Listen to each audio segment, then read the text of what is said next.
Virus corona itu adalah sebetulnya virus RNA, yaitu dengan materi genetik RNA yang berasal dari hewan awalnya. Dan kemudian karena interaksi yang dekat antara manusia dan hewan, itu menyebabkan itu berpindah ke manusia, yang terjadi sekarang. Ini sebetulnya karena virus ini yang berasal dari hewan, ini sebetulnya mirip dengan virus kejadian SARS dan MERS yang kemarin. Jadi MERS-CoV pada tahun 2012 dan itu menyebabkan kematian sekitar 34%.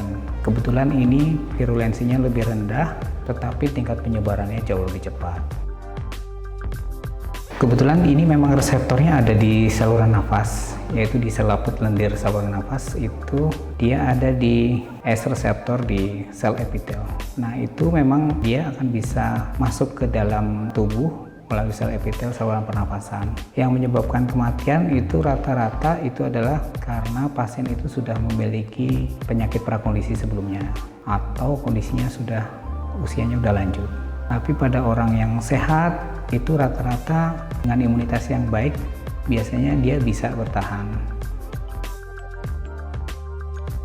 Sebenarnya ada dua aspek, ada aspek eksternal sama internal. Kalau yang eksternal itu adalah melihat bahwa penderita yang terinfeksi pertama kali itu dia tidak merasakan sakit yang berat, sehingga dia akan tetap jalan-jalan kemana-mana, berinteraksi seperti biasa, sehingga menyebabkan virus itu mudah menyebar ke orang lain. Jadi salah satu kunci dari faktor eksternal itu adalah tingkat keparahan penyakit. Dan pada pasien yang terduga COVID ini, sebelum menunjukkan gejala pun dia sudah mampu menyebarkan, sehingga jelas penyebarannya sangat cepat. Kemudian faktor internal itu dari virus itu sendiri. Virus sendiri itu dia adalah virus RNA yang menyebabkan dia begitu masuk ke dalam tubuh host atau tubuh manusia, dia langsung bereplikasi dengan cepat. Jadi karena kemampuan replikasinya dengan cepat itu, dia bisa segera dikeluarkan melalui sel-sel epitel kita yang mati, keluar melalui bersin, melalui batuk, bahkan kalau dia viral load atau capaian kandungan virus yang tinggi, itu dia bisa menularkan melalui berbicara saja gitu. Jadi sebetulnya ada korelasi kalau dalam ilmu virologi itu ada korelasi antara kecepatan replikasi patogen dengan kecepatan produksi antibodi. Nah, kecepatan produksi antibodi itu sangat bergantung dengan nutrisi, kemudian mungkin olahraga, kemudian juga gaya hidup yang sehat, atau bahkan beberapa referensi menyebutkan pikiran yang optimis pun juga bisa memproduksi antibodi yang baik. Sehingga hanya orang-orang yang berkompeten memproduksi antibodi dengan kecepatan produksinya sama menyampai dengan kecepatan replikasinya itu yang bisa bertahan. Dalam arti kata tidak langsung menjadi sakit berat. Memang masa inkubasi bervariasi ya. Kalau di referensi sih disebutkan antara 14 sampai 28 hari. Tapi ya itu tadi tergantung. Semakin cepat replikasi virus di dalam tubuh host, masa inkubasinya semakin singkat. Masa inkubasi itu adalah masa di mana virus itu masuk ke dalam tubuh manusia sampai menimbulkan gejala. Itu adalah masa inkubasi. Jadi kecepatan replikasi virus itu sangat berpengaruh terhadap pemanjangan atau pemendekan masa inkubasi. Nah itu, sudah banyak referensi yang mengulas itu ya. Jadi intinya begini, kalau virus itu di dalam sel, dia bisa bertahan lebih lama. Kalau dia di luar sel, dia akan cepat mati karena dia virus RNA itu tadi. Untuk beberapa lamanya, itu ada beberapa permukaan yang menyebabkan dia tubuhnya lebih lama. Salah satunya adalah bawaan droplet yang dia bawa. Kalau dropletnya dia berasal dari sel epitel, berasal dari saluran nafas, dan kaya akan nutrisi dari selaput lendir itu, dan kebetulan kondisi lingkungannya tidak menyebabkan dropletnya itu menjadi lebih cepat kering, dia bisa bertahan lebih lama. Salah satunya adalah permukaan plastik, ya diduga paling lama. Sebetulnya pemeriksaan seperti orang sakit ISPA pada umumnya bisa diaplikasikan di pemeriksaan awal pada orang yang terduga COVID ya. Yang penting memang kriteria screening yang disebarkan oleh Kemenkes itu sudah terpenuhi. Itu kita bisa melihat screening secara ISPA biasa. Dalam arti kata kita meriksa ambil darah rutin, kemudian meriksa foto ronsen torak, ronsen dada, apakah dia ada gambaran pneumonia atau tidak. Kemudian dari darah itu nanti ada populasi sel-sel darah yang mengarahkan bahwa ini infeksinya disebabkan oleh bakteri atau virus. Ketika dia sudah mengarah virus, kemudian dari screeningnya dia mengarah ke COVID, baru kita kirim ke laboratorium rujukan untuk pemeriksaan konfirmasi COVID. pertama dia memang pemeriksaannya secara teknis itu menggunakan pemeriksaan molekuler. Artinya dia mendeteksi kepemilikan gen tersebut. Kalau kita mengharapkan pemeriksaan yang cepat kan itu biasanya kita melihat morfologi dari virus. Cuman melihat morfologi dari virus pun juga banyak positif palsunya, sehingga yang paling precise, yang paling tepat itu adalah pemeriksaan yang kita sebut dengan polymerase chain reaction. Jadi itu nanti akan melihat gennya, kemudian kita punya gen kontrol yang sudah positif COVID, kita sandingkan berapa kesesuaiannya. Jika di atas 80% kita asumsikan bahwa itu adalah COVID positif. Dan model pemeriksaan itu karena memerlukan enzim tertentu dan kemudian memerlukan alat tertentu di ruangan dengan prasyarat kondisi tertentu, itu biasanya yang menjadikan lama salah satu faktornya adalah hasil yang keluar itu tidak bisa segera diinterpretasikan sebelum diperiksa dengan secara komputasi untuk melihat prosentasenya itu. Jadi memang pertimbangannya harus hati-hati karena kita harus benar-benar yakin itu positif sampai kita nyatakan positif, karena konsekuensinya luas. Kita akan melakukan tracing siapa dengan siapa pasien ini kontak, kemana saja dia pergi, sehingga implikasinya luas. Jadi memang pemeriksaannya harus kita pikirkan dengan baik. Kalau secara teknis itu dalam waktu 1 hari sebelumnya kita bisa dapatkan, cuman untuk mengkonfirmasi dan mengcounter rata-rata 3 hari. Nah, sampai saat ini pengobatan memang yang spesifik untuk antivirusnya belum ada. Cuman kita alhamdulillah masih kita dibekalin obat-obat yang lain. Ada penelitian yang menyebutkan menggunakan kloroquine ya. Kloroquine itu obat anti malaria digabung dengan anti HIV. Itu regimen itu yang selama ini masih dipakai di banyak negara yang berpengaruh karena bisa meredam fase inflamasinya. Karena pasien yang terinfeksi oleh COVID itu meninggalnya bukan karena virusnya, tapi meninggal karena proses peradangan di dalam paru, di mana parunya itu terbanjiri oleh air, sementara sistem imun kita tidak bisa mengeluarkan air tersebut. Jadi meninggalnya karena itu.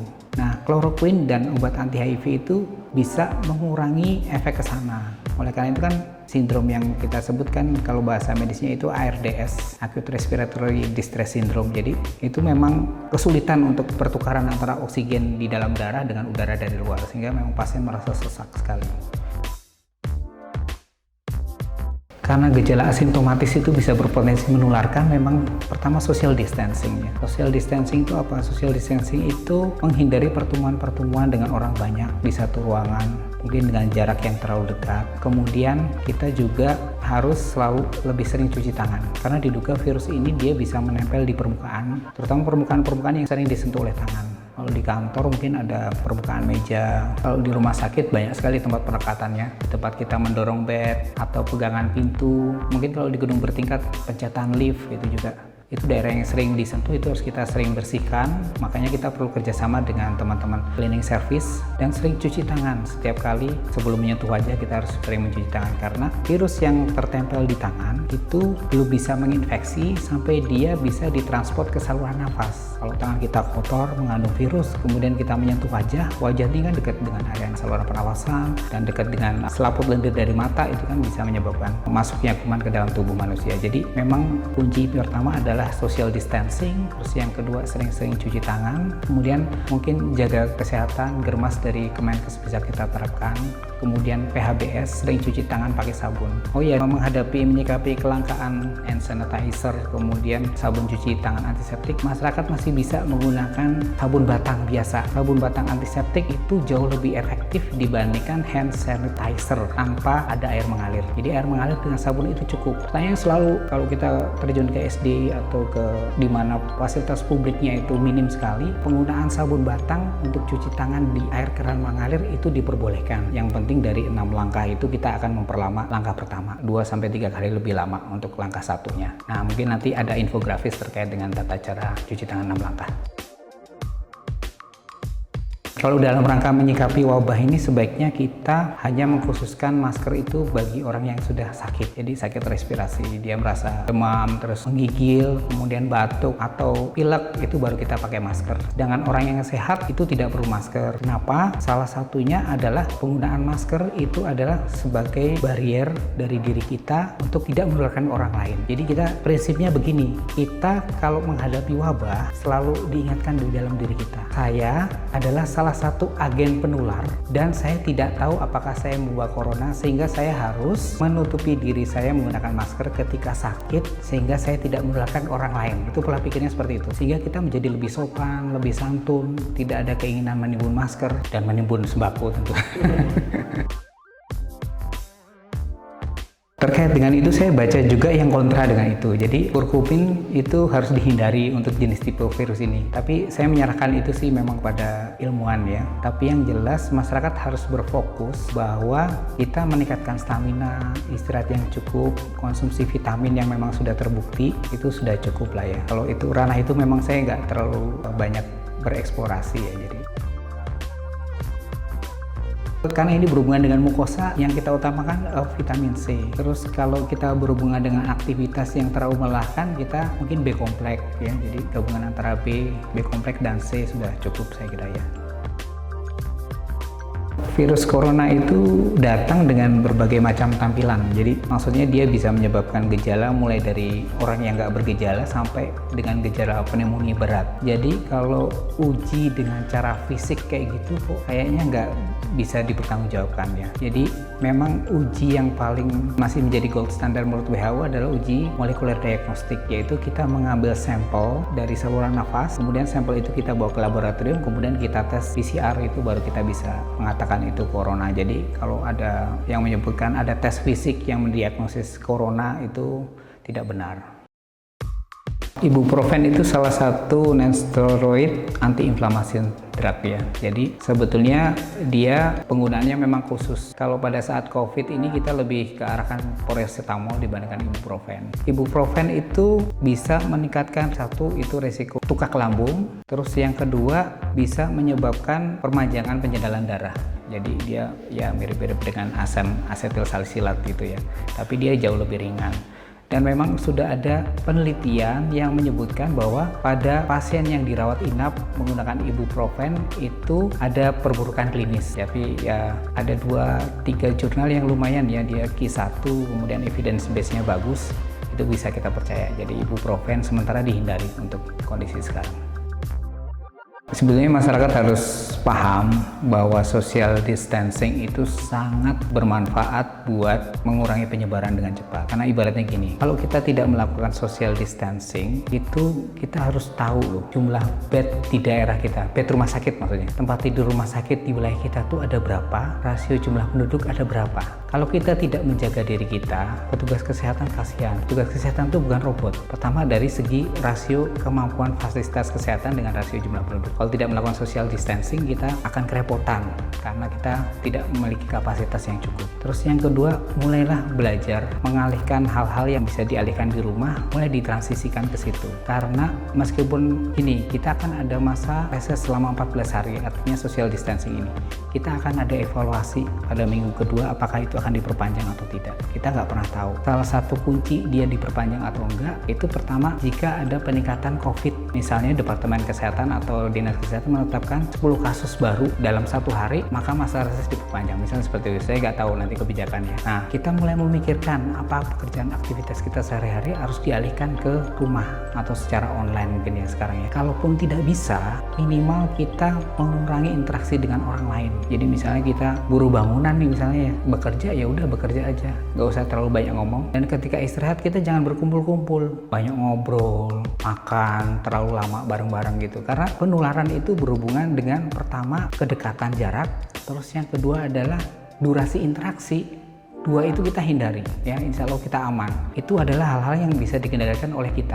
Terus kalau kemungkinan terburuk pemerintah mengambil lockdown, jadi lockdown itu sebetulnya adalah isolasi lalu lintas orang di perkotaan, baik itu dalam kota maupun keluar kota. Jadi memang harus ada aparat yang menjaga di situ. Dan kebijakan lockdown yang diterapkan Cina, yang sekarang kemudian diterapkan di negara lain, Spanyol, kemudian Italia, itu adalah kebijakan yang memerlukan effort yang besar, biayanya besar. Jadi kalau kita lihat penanganan COVID itu berbagai negara bermacam-macam. Cina itu mengalami lockdown, kalau Korea itu menggunakan screening massal. Dua-duanya biayanya besar, tapi secara psikis yang tertekan itu adalah lockdown. Karena setiap 2 atau 3 hari sekali, satu anggota keluarga diperkenankan keluar menggunakan kartu pas yang akan diperiksa oleh petugas keamanan dan hanya boleh keluar untuk belanja ke supermarket yang ditunjuk untuk areanya dia. Itu adalah lockdown. Kemudian dia harus segera pulang dari itu.